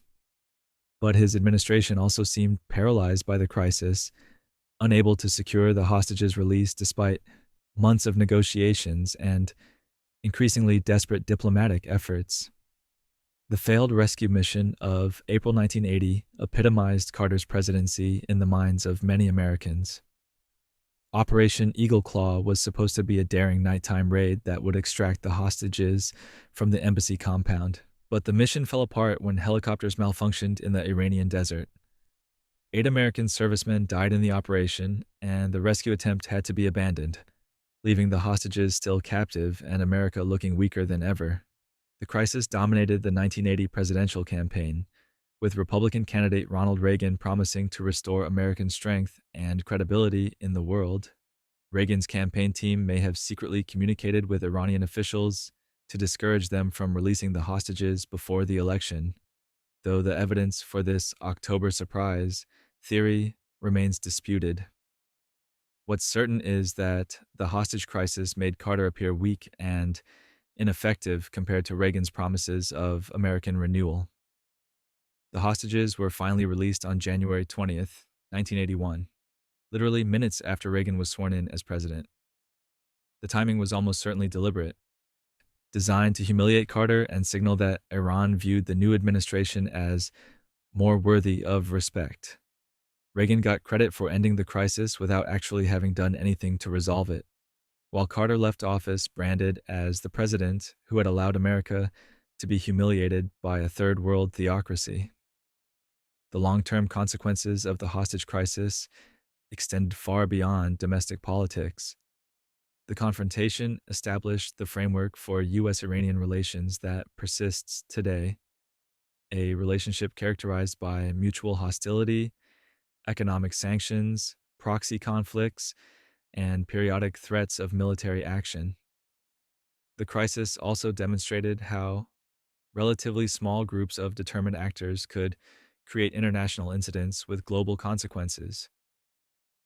The embassy siege became a model for anti-American movements throughout the Middle East, showing that direct confrontation with the United States could generate domestic political support and international attention. The rhetoric and tactics pioneered during the hostage crisis would be echoed in conflicts from Lebanon to Iraq to Afghanistan, as various groups discovered that anti-American sentiment could be a powerful organizing tool. But speaking of contributions to American security that remained hidden for decades, female codebreakers. Here's a story about 10,000 women who helped win World War II and then were told to forget everything they had done, as if their contributions to Allied victory were classified secrets too dangerous for history books. For decades after the war ended, the remarkable achievements of America's female codebreakers remained hidden behind layers of government secrecy, robbing an entire generation of women of recognition for work that probably shortened the war by years. The women who worked at Arlington Hall, the Army's cryptographic center outside Washington, D.C., were recruited from colleges across the country with vague promises of important war work that couldn't be described in detail. They were told they would be doing clerical work for the government, which was technically true, but massively understated the intellectual challenges they would face once they arrived at what was essentially America's most secret intelligence facility. Most of these women were recent college graduates with degrees in mathematics, languages, or liberal arts who had expected to become teachers or secretaries, but instead found themselves breaking some of the most sophisticated codes in human history. They worked in shifts around the clock, analyzing intercepted Japanese and German communications that provided crucial intelligence about enemy troop movements, supply lines, and strategic planning. The Japanese diplomatic code known as Purple had already been broken before Pearl Harbor, but maintaining access to Japanese communications required constant work as the enemy changed codes and encryption methods. The women at Arlington Hall became experts in cryptanalysis, pattern recognition, and statistical analysis, developing techniques that would later influence the development of computer science and information theory. One of their most important achievements was breaking the Japanese Army's operational codes, which provided detailed intelligence about Japanese defensive preparations in the Pacific. This intelligence was crucial to planning successful amphibious assaults on Japanese-held islands, allowing American forces to identify weak points in enemy defenses and coordinate attacks that minimize casualties while maximizing strategic impact. The female codebreakers also worked on German communications, particularly diplomatic cables between Berlin and German embassies around the world. This intelligence provided insight into German strategy, alliance negotiations, and internal political developments within the Nazi regime. The women who worked on these projects had access to some of the most sensitive information of the war, including early evidence of the Holocaust and German plans for post-war Europe. The working conditions at Arlington Hall were both intellectually stimulating and physically demanding. The women worked long hours in cramped, windowless rooms, analyzing thousands of intercepted messages while maintaining absolute secrecy about their work. They couldn't tell their families what they were doing, couldn't discuss their work with each other outside the facility, and had to pretend they were doing routine clerical work for the duration of the war. After the war ended, the women were sworn to secrecy and told that revealing anything about their work could result in prosecution under espionage laws. Most of them returned to civilian life and never spoke about their wartime service, even to their husbands and children. The official history of World War II intelligence work focused on male code breakers and military intelligence officers, virtually ignoring the contributions of women who had done much of the actual analytical work. It wasn't until the 1990s that the government began declassifying documents related to World War II code-breaking operations, finally allowing the public to learn about the achievements of female cryptanalysts. By then, many of the women were elderly or had already died, never receiving recognition for their contributions to Allied victory. The hidden history of female codebreakers reveals how gender bias could erase entire categories of achievement from historical memory. These women had proven that they could handle the most intellectually demanding work of the war, but their contributions were systematically minimized in favor of narratives that emphasized male leadership and technical expertise.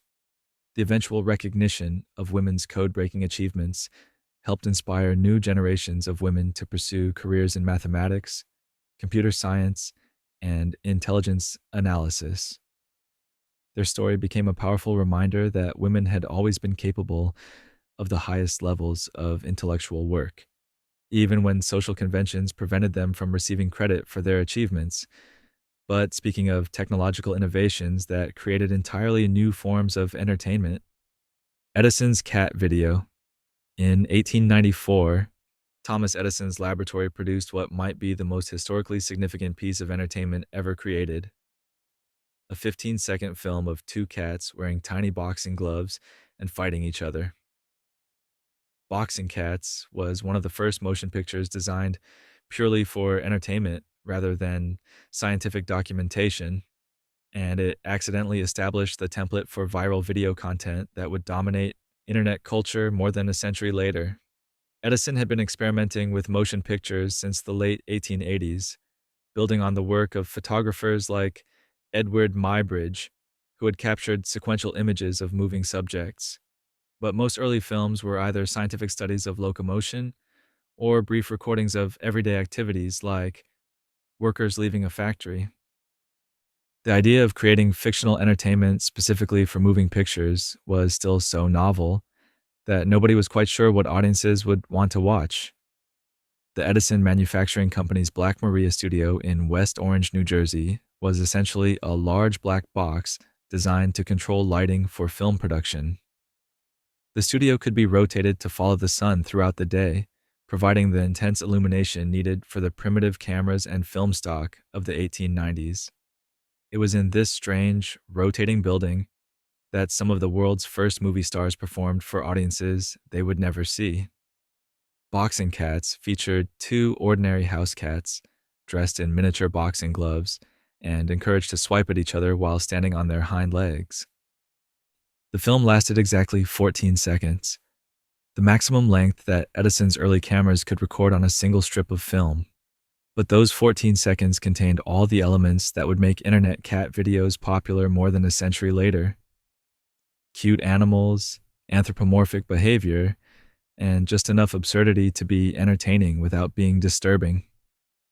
The technical achievement represented by Boxing Cats was actually remarkable for its time. Filming moving animals required precise timing, adequate lighting, and cameras that could capture motion without blurring. The cats had to be trained to perform on cue, the lighting had to be adjusted for their movements, and the camera operator had to frame the action properly while hand cranking the film at exactly the right speed. Edison's entertainment films were viewed through his kinetoscope, a peep show device that allowed one person at a time to watch moving pictures by looking through an eyepiece while the film loop played continuously. Kinetoscope parlors opened in major cities across America, offering customers the chance to see this miraculous new form of entertainment for a nickel. Boxing Cats became one of the most popular films in the Edison catalog, proving that audiences had an immediate appetite for motion picture entertainment. The success of novelty films like Boxing Cats demonstrated that moving pictures could be more than just scientific curiosities. They could be a commercial entertainment medium with mass appeal. This realization led to the development of longer films, more sophisticated storytelling techniques, and eventually the creation of the movie industry that would become one of America's most important cultural exports. The film also established cats as recurring characters in popular entertainment, beginning a tradition that would continue through cartoons, television shows, and internet culture. There's a direct line from Edison's Boxing Cats to modern cat videos on social media platforms, suggesting that some forms of entertainment are so fundamentally appealing that they transcend technological changes. Boxing Cats has survived when most films from the 1890s have been lost to deterioration or neglect. The Library of Congress has preserved multiple copies of the film, recognizing its historical importance as one of the earliest examples of entertainment cinema. Modern viewers can still watch those same 14 seconds of cat-based absurdity that delighted audiences more than a century ago. The film reminds us that technological innovation often begins with seemingly trivial applications before developing into transformative cultural forces. Edison probably had no idea that his brief cat video was helping to create an industry that would reshape global culture, but sometimes the most important revolutions begin with the simplest ideas. And speaking of people who used seemingly simple actions to expose larger truths about society, Nellie Bly's Asylum Exposé. Sometimes the best way to expose injustice is to experience it firsthand, even when that means voluntarily subjecting yourself to conditions that might destroy your sanity or your life. In 1887, a 23-year-old reporter named Nellie Bly convinced her editors at the New York World to let her fake mental illness so she could investigate conditions at the women's lunatic asylum on Blackwell's Island. What she discovered there was so horrifying that her expose would transform how America treated its most vulnerable citizens. Bly's plan was both brilliant and terrifying. She would check into a women's boarding house, act erratically until someone called the authorities, and then maintain her performance long enough to be committed to the asylum. The scheme required her to convince doctors, police officers, and asylum staff that she was genuinely insane while secretly observing everything around her so she could later write about what she had witnessed. Getting committed proved easier than Bly had expected, which was itself a disturbing commentary on how mental health evaluations worked in the 1880s. After a single night of acting confused and claiming to be from Cuba, Bly was examined by several doctors who declared her hopelessly insane and shipped her off to Blackwell's Island. None of the medical professionals who evaluated her conducted anything resembling a thorough psychiatric assessment. The conditions Bly found at the asylum were worse than she had imagined possible. Patients were forced to sit in silence for hours at a time, forbidden to speak or move without permission from attendants who seemed to view cruelty as entertainment. The food was spoiled, the water was contaminated, and patients were regularly beaten for minor infractions or no reason at all. Women who might have recovered from temporary mental distress were instead brutalized into permanent psychological damage. Bly observed that many of the lunatics seemed perfectly sane but had been committed by family members who wanted to get rid of them or by authorities who couldn't be bothered to distinguish between mental illness and simple poverty or social nonconformity. Immigrant women who spoke limited English were particularly vulnerable to being labeled insane simply because they couldn't effectively communicate with their captors.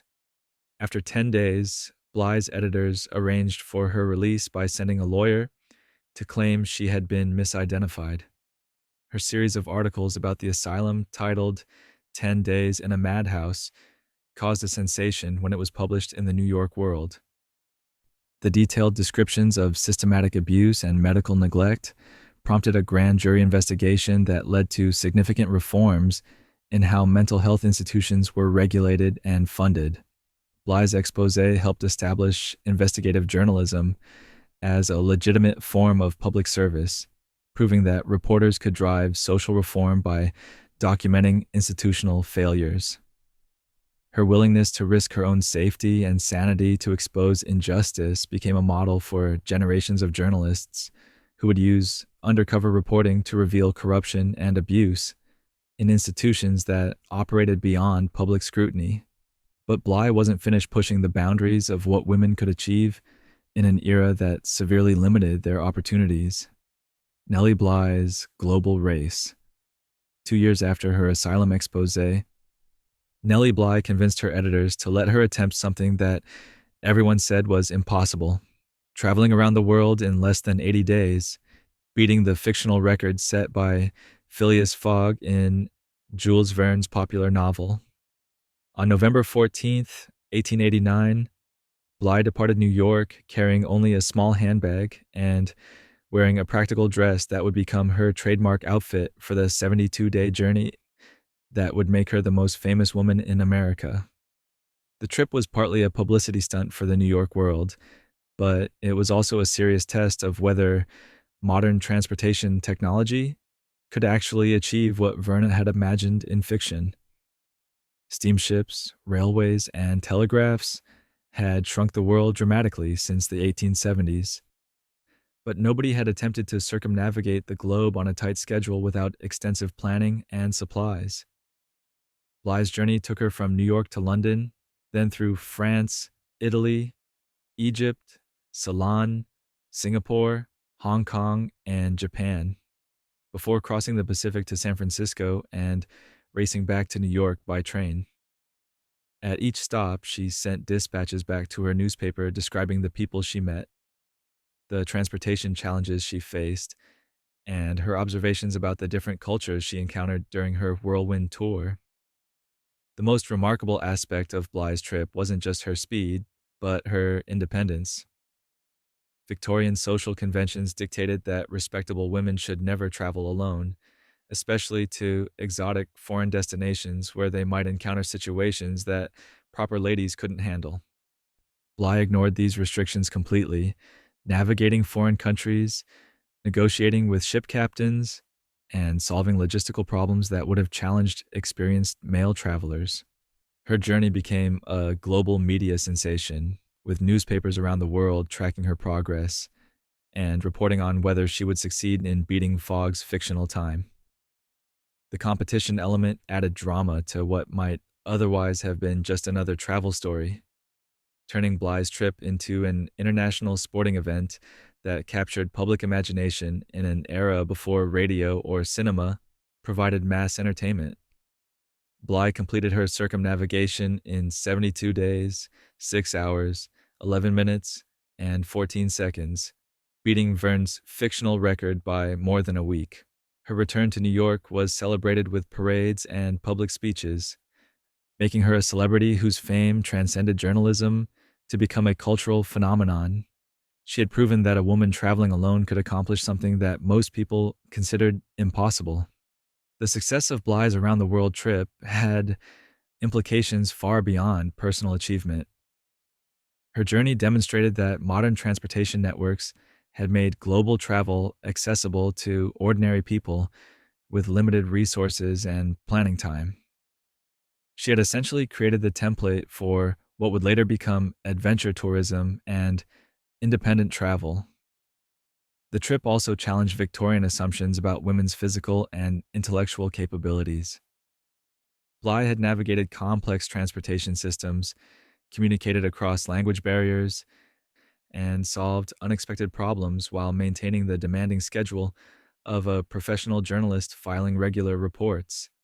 Her success made it harder to argue that women were too delicate or intellectually limited for demanding professional work.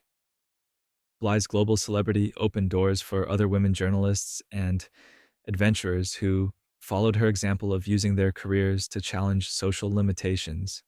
She had shown that journalism could be a vehicle for personal empowerment as well as public service, inspiring a generation of women to pursue careers that would have been unthinkable just a few decades earlier. But some moments of courage require no travel at all, just the devastating power of truth made visible. Mamie Till Mobley's open casket. Sometimes a mother's grief becomes a nation's awakening. In September 1955, Mamie Till Mobley made a decision that would horrify America and galvanize the civil rights movement. She insisted on an open casket funeral for her 14-year-old son, Emmett, whose brutally mutilated body had been pulled from the Tallahatchie River in Mississippi after he was lynched for allegedly whistling at a white woman. Emmett Till had been visiting relatives in Money, Mississippi when he entered Bryant's grocery store on August 24th. What exactly happened inside the store remains disputed, but witnesses said Emmett may have whistled at Carolyn Bryant, the white woman working behind the counter. In the Jim Crow South of 1955, this perceived violation of racial etiquette was treated as a capital offense by white supremacists who viewed any sign of black assertiveness as an existential threat. 3 days later, Roy Bryant and his half-brother J.W. Milam kidnapped Emmett from his great-uncle's house in the middle of the night. They beat him so savagely that his face was unrecognizable, shot him in the head, and dumped his body in the river with a cotton gin fan tied around his neck with barbed wire. When the body was discovered 3 days later, it was so decomposed and mutilated that Emmett could only be identified by the ring he wore. Mississippi authorities wanted to bury Emmett's body immediately, but Mamie Till Mobley demanded that her son's remains be sent back to Chicago for a proper funeral.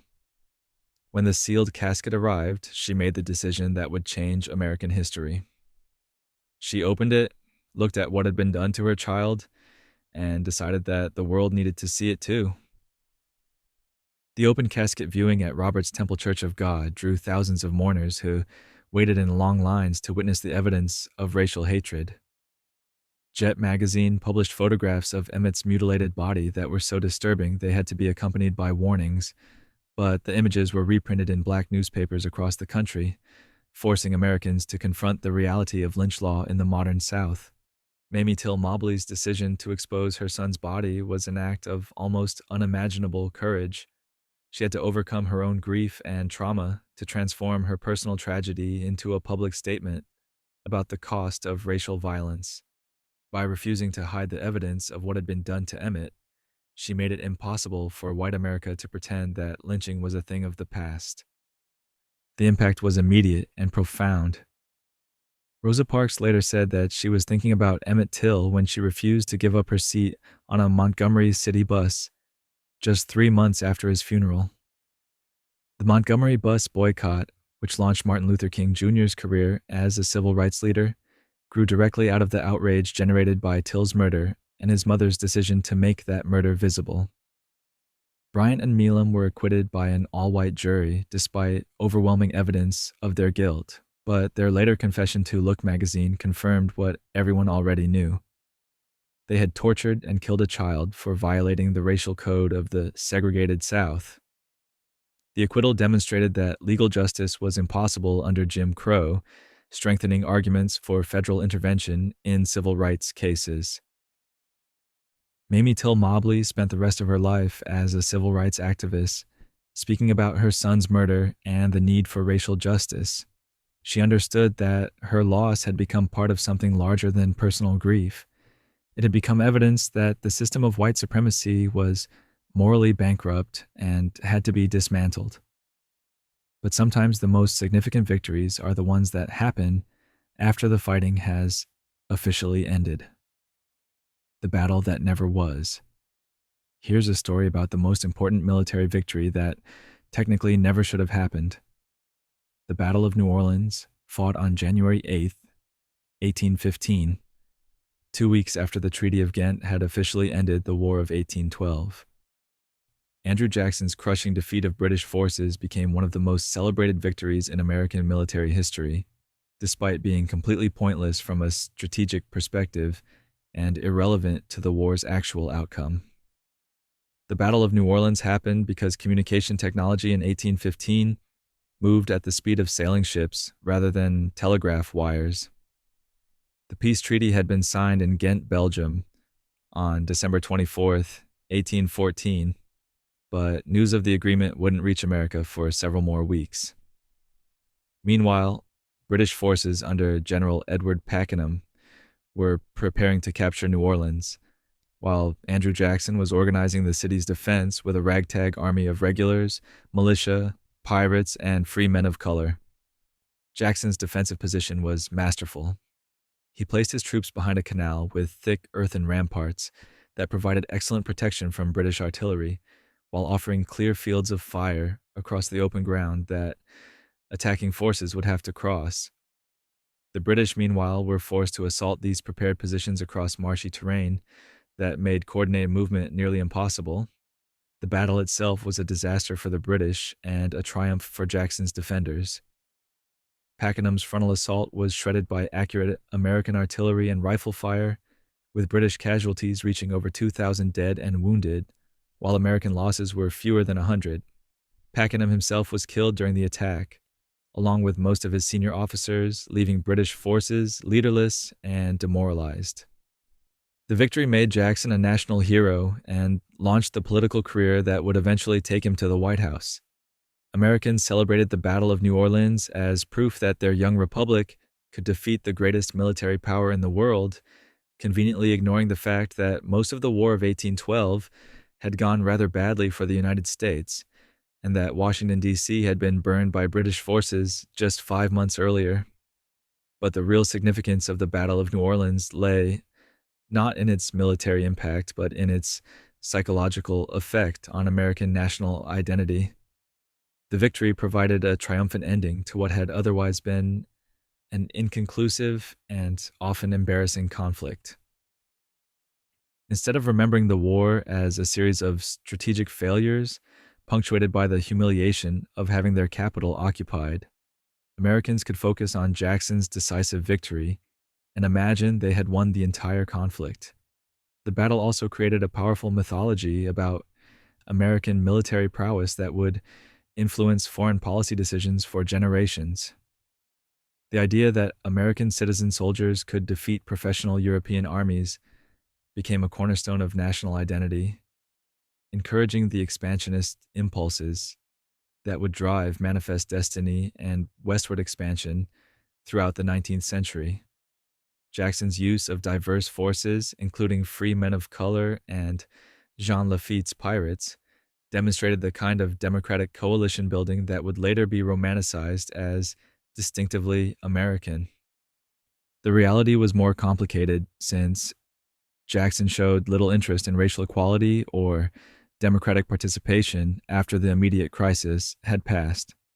But the image of Americans from all backgrounds uniting to defend their homeland became a powerful element of national mythology.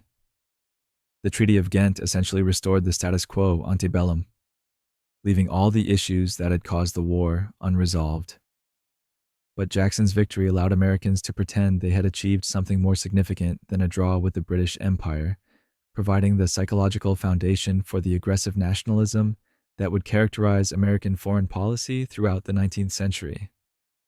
And speaking of foundational contributions to American national identity, America's path to literacy.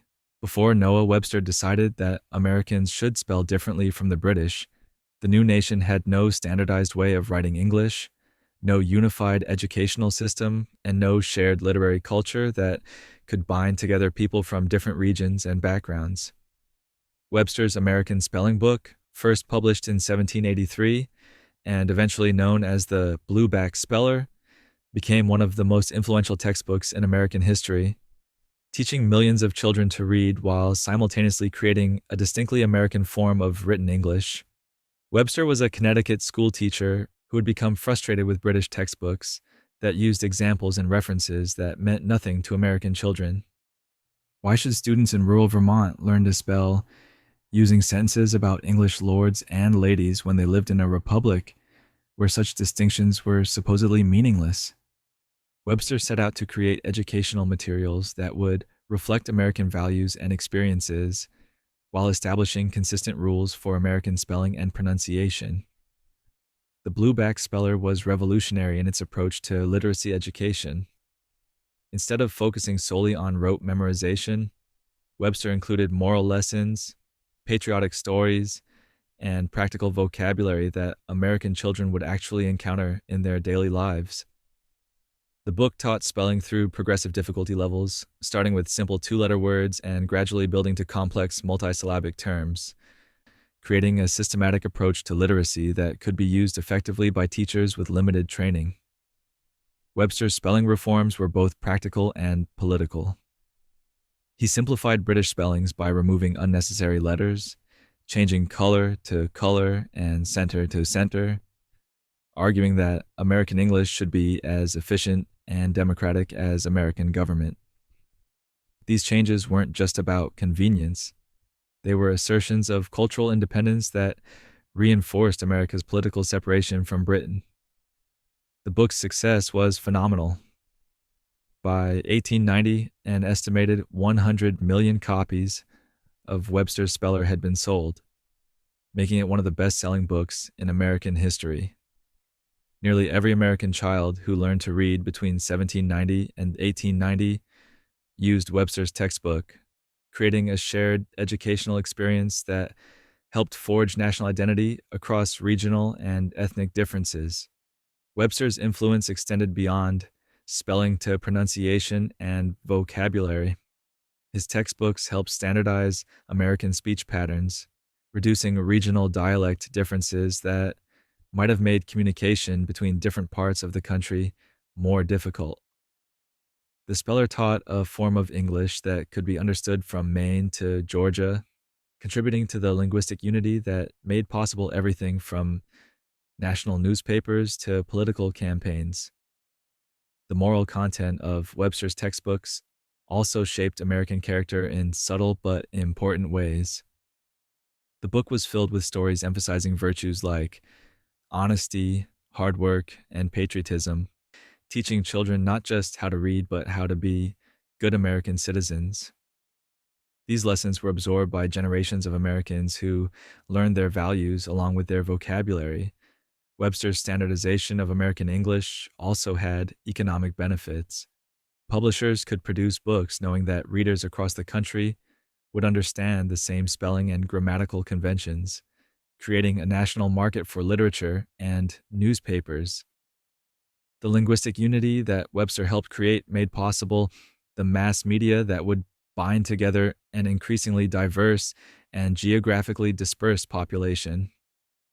The success of the Blueback Speller demonstrated that education could be a tool for nation building as well as individual advancement.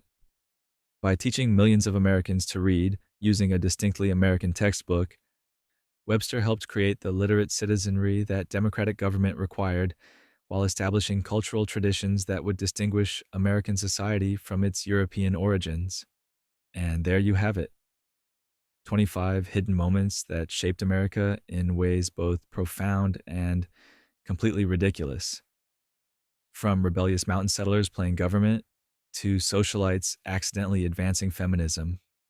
From teenage activists toppling segregation to government officials literally poisoning their own citizens, these forgotten stories remind us that history is made by real people, making imperfect decisions with unintended consequences.